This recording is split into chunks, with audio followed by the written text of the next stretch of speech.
टूटी फूटी झोपड़ी थी। मिट्टी की दीवारें, टपकती छत और बाहर एक सूखा नीम का पेड़। उसी झोपड़ी में रहता था आधूरा बच्चा। लोग उसे इसी नाम से बुलाते थे। उसका असली नाम किसी को याद नहीं था, शायद किसी ने रखा भी नहीं था। वह बच्चा जन्म से ही अलग था।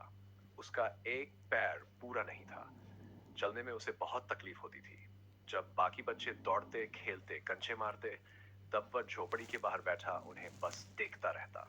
उसकी आंखों में चाहत होती थी, पर पैरों में ताकत नहीं। उसकी माँ ललिता दूसरों के खेतों में काम करती थी। पिता का चेहरा उसने कभी नहीं देखा। गांव में बस इतना कहा जाता था, छोड़कर भाग गया था अपंग बच्चा देखकर। ललिता सुबह सूरज निकलने से पहले उठ जाती, बच्चे को सूखी रोटी और थोड़ा पानी देकर खेत चली जाती। जाते समय कहती, बेटा बाहर मत जाना, गिर जाओगे। बच्चा सिर हिला देता, पर मन में सवाल रह जाता, क्या मैं सच में इतना बेकार हूँ? गांव के बच्चे उसे चिढ़ाते, लंगड़ा, अधूरा। कभी कभी पत्थर भी फेंक देते। बच्चा रोता नहीं था। वह बस चुपचाप अपनी माँ का इंतजार करता था।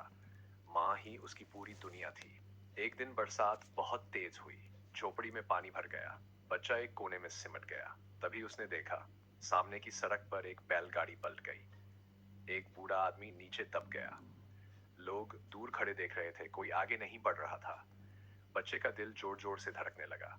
अगर माँ होती तो जरूर मदद करती, उसने सोचा। वह अपने अधूरे पैर के सहारे घिसता हुआ बाहर निकला।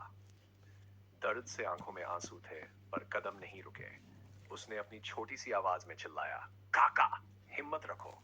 उसने पास पड़ी लकड़ी उठाई और पूरी ताकत लगाकर बैलगाड़ी को थोड़ा सा ऊपर किया। उतना ही काफी था कि बूढ़ा आदमी खिसक कर बाहर निकल सके।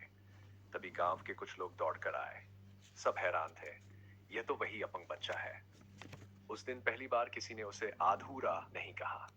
बूढ़ा आदमी रोते हुए बोला, बेटा तू तो पूरा इंसान है। शाम को जब ललिता लौटी और यह सब सुना तो उसकी आंखें भर आईं। उसने बच्चे को सीने से लगा लिया। मेरा बेटा कभी अधूरा नहीं था, उसने कहा। लोगों की सोच अधूरी थी। उस दिन के बाद गांव का व्यवहार बदलने लगा। कोई उसे पानी पिला देता, कोई मिठाई। मास्टर जी एक दिन झोपड़ी तक आए। इस बच्चे की आंखों में समझ है, उन्होंने कहा। इसे पढ़ाना चाहिए। मां डर गई। पैसे नहीं है साहब, मास्टर जी मुस्कुराए। पढ़ने के लिए पैसे नहीं, हौसला चाहिए। बच्चा रोज स्कूल जाने लगा, एक पैर के सहारे लाठी पकड़कर। रास्ता लंबा था, दर्द भी होता था, पर वह रुकता नहीं था। किताबें उसके लिए उड़ान बन गई थीं। साल बीतते गए। वही बच्चा बड़ा हुआ। पढ़ लिख कर उसने नौकरी पाई।